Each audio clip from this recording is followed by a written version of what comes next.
आम्ही निपटून घेतो. मी 6 वेळा त्यांच्याकडे गेलो, 6 वेळा गेलो मी त्यांच्याकडे, एकदा नाही गेलो, सगळ्यात जास्त वेळा मीच त्यांच्याकडे गेलो. आणि म्हणून मला असं वाटतं की आम्ही असं कधी म्हटलेलं नाही. आम्ही त्यांचा रिस्पेक्टच केला, आदरच केला, अनेक गोष्टी त्यांच्या म्हणण्याप्रमाणे मार्गी लागल्या.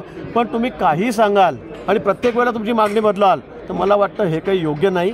आणि आता जे चाललेलं आहे ते मला वाटतं महाराष्ट्रात कधी झालेलं नाही आणि याचं समर्थन कोणी करत नाही. आमचे मराठा बांधवसुद्धा करत नाही आणि कोणीच करत नाही. वाटेल तसं बोलतायत, काही बोलतायत आणि मला वाटतं की ते काही सर्व नाही आहे राज्यामधले, ते काही सुप्रेमो नाही आहेत. मी सांगितलं एका रात्रीतून पोलिसांची थोडी चूक झाली, निश्चित ती लाठीचार्ज व्हायला नको होता. आम्ही त्याचे स्वतः गृहमंत्र्यांनी त्या संदर्भामध्ये माफी मागितलेली आहे.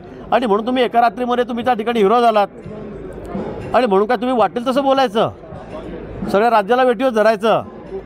मी येतो, तू थांब तिथे, तुला बघतो, तू कसा मोठा झाला, तुला मातीत घालतो. म्हणजे वाटेल तसं देवेंद्रबद्दलच्या जातीबद्दल बोलायचं, जातीवाचक बोलायचं, शिव्या घालायचा हा अधिकार तुम्हाला कोणी दिलेला आहे. आणि म्हणून मला असं वाटतं की आता याच्या पुढे खपवून घेतलं जाणार नाही. काही प्रमाणामध्ये सुरुवातीला असं वाटत होतं की जरांगे पाटील प्रामाणिकपणे मराठा समाजाच्या आरक्षणाच्या बाबतीमध्ये बोलतायत, लढतायत, झगडतायत आणि म्हणून सरकारने सुद्धा आधी त्याची दखल आम्ही अतिशय गांभीर्याने घेतलेली होती. मी स्वतः 5 वेळा 6 वेळा त्यांच्याकडे जाऊन आलो. माझ्याबरोबर आमचे सहकारी मंत्री होते. नंतर तर मुख्यमंत्री महोदय स्वतः आले. दुसऱ्यांदासुद्धा आम्ही मुंबईला ज्यावेळेला ते मोर्चे घेऊन आले, मुख्यमंत्री महोदय स्वतः त्या ठिकाणी आलेत आणि इतकं आदरपूर्वक काम त्यांचं त्या ठिकाणी, इतका रिस्पेक्ट आम्ही त्यांचा केला. पण गेल्या 2-3 दिवसापासून ते ज्या पद्धतीने स्क्रिप्ट वाचता आहेत म्हणजे मला असं वाटतं की ते राष्ट्रवादी काँग्रेसचे आणि शिवसेनेचे प्रवक्ते आहेत की काय, अशा पद्धतीनेच बोलत आहेत.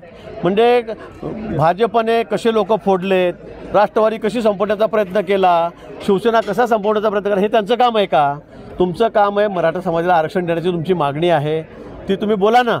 पण तुम्ही अशा पद्धतीने पॉलिटिकलच बोलायला लागलेत. आणि त्यापेक्षा गंभीर त्यांनी आमच्या नेत्यांच्या बाबतीत, मग मुख्यमंत्री महोदय असतील आणि विशेष करून देवेंद्रजी असतील, त्यांच्या बाबतीमध्ये जे अतिशय वाईट वाचाळ भाषेमध्ये त्यांनी जे वक्तव्य केलेलं आहे ते खरं म्हणजे अतिशय दखलपात्र आहे. माननीय मुख्यमंत्र्यांच्या बाबतीमध्ये सुद्धा एकेरी भाषेमध्ये ते काय काय बोलत आहेत. भुजबळ साहेबांना तर त्यांनी काय काय वाटेल तसे बोललेत. पण त्यापेक्षा गंभीर देवेंद्रजीच्या बाबतीमध्ये त्यांनी परवा जे वक्तव्य केलेलं आहे ते अतिशय गंभीर आहे. त्याचं कोणी आम्ही समर्थन करणार नाही आणि इतकं हलकं आम्ही घेणार नाही. म्हणजे आतापर्यंत तुम्हाला आम्ही एवढा रिस्पेक्ट दिला, तुमचा आदर केला, याचा अर्थ तुम्ही वाटेल तसं बेताल बोलायचं आणि शिवीगाळ करायची, आई बहिणीचा उल्लेख करायचा, मला वाटतं ही बाब अतिशय गंभीर आहे. आणि त्या बाबतीमध्ये आज एसआयटीची मागणी की या बाबतीमध्ये कोण आहे, ही स्क्रिप्ट तुम्हाला एवढी पॉलिटिकल देतं कोण आहे, कोणाला लिहून देतं आहे आणि कोणाची भाषा तुम्ही बोलतात, मला वाटतं याचाही विचार झाला पाहिजे. आणि म्हणून एसआयटीची मागणी आज त्या ठिकाणी करण्यात आलेली आहे आणि त्याला मान्यताही मिळालेली आहे. आता यातून सर्व स्पष्ट होईल कोणाचे फोन कोणाला आले, कोण कोणाशी बोलत होतं, कोणी काय काय वक्तव्य केलेलं आहे. आणि इतकं खालच्या भाषेमध्ये म्हणजे पंतप्रधान कसा येतो, अमित शहा कसं, म्हणजे एकेरी भाषेमध्ये तुम्ही पंतप्रधान बोलतो. म्हणजे तुम्ही स्वतःला काय समजतात, तुम्ही एवढे सुप्रीमो झालेला आहात का? म्हणजे खरं म्हणजे अपघाताने तुम्ही मोठे झालात.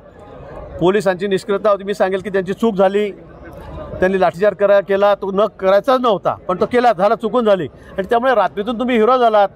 पण याचा अर्थ असा तुम्ही सगळ्या यंत्रणेला किंवा सर्वोच्च पदावर असलेल्या राज्याच्या मुख्यमंत्र्यांना, उपमुख्यमंत्री महोदयांना तुम्ही एवढ्या घाण शब्दात बोलाल, एकेरी भाषेमध्ये बोलाल, तुझ्या घरी येतो, तुला बघतो आणि काय आरोप करतायत, सलाईनमधून मला पॉयझन देणार होते, मला मारून टाकणार होते, मला गोळ्या झाडणार होते. म्हणजे असं आपण भ्रमिष्ठ आहात का?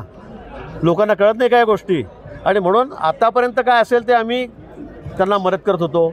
अतिशय आमच्या भावना मराठा समाजाच्या बाबतीत तुम्हाला माहिती आहे काय काय नाही म्हणून.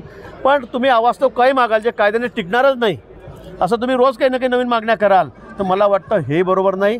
आणि म्हणून सरकारने सुद्धा माननीय मुख्यमंत्री महोदयांसुद्धा याची गांभीर्याने दखल या ठिकाणी घेतलेली आहे आणि पक्ष म्हणून आम्ही घेतलेली आहे की आमच्या नेत्याला एवढ्या अर्वाच्य भाषेत तुम्ही जर बोलत असाल तर तुम्ही काही एवढे सुप्रीमो नाही आहात राज्यामध्ये, तुम्ही एवढे मोठे नाही आहात की आम्ही काही ऐकून घ्यायचं म्हणून.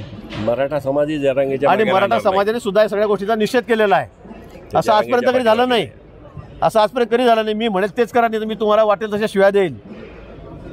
आणि म्हणून याची गांभीर्याने शासनाने, राज्य शासनाने दखल घेतलेली आहे. म्हणजे अगदी भ्रमिष्ट झाल्यासारखं तुम्ही वागायला लागले त्या 2-3 दिवसामध्ये. आणि म्हणून मला वाटतं हे अतिशय गंभीर आहे, याची दखल शासनाने गंभीर्याने घेतलेली आहे. आणि मला वाटतं मराठा समाजाच्या सर्व बांधवांनी सुद्धा याची गांभीर्याने दखल घेतलेली आहे की बाबा हे असं चालणार नाही, हे असं आंदोलन तुम्ही कुठे भरकटत असाल तर हे चालणार नाही. आणि हे सगळं पॉलिटिकली मोटिव्ह झालेलं वाटायला लागलं लोकांना. सगळं तुम्ही कुणाची भाषा बोलतात, तुम्ही फक्त राष्ट्रवादी काँग्रेस, शरद पवार गट, ते फुटला म्हणून तुम्ही त्यांच्या बाजूने बोलतात. तुम्ही उद्धव ठाकरेंच्या गटाकडून त्या ठिकाणी बोलतात की हे कसे फुटले, ते कसे फुटले, हे कसे गेले. हा तुमचं काम आहे का? हा तुमचा विषय आहे का? तुम्ही फक्त मराठा समाजाच्या आरक्षणाच्या बाबतीत बोला ना, पण तुम्ही जे बोलतात ते अतिशय तुम्ही राजकीय बोलायला लागलेला आहे. ते सर्वांच्या लक्षात आलेलं आहे.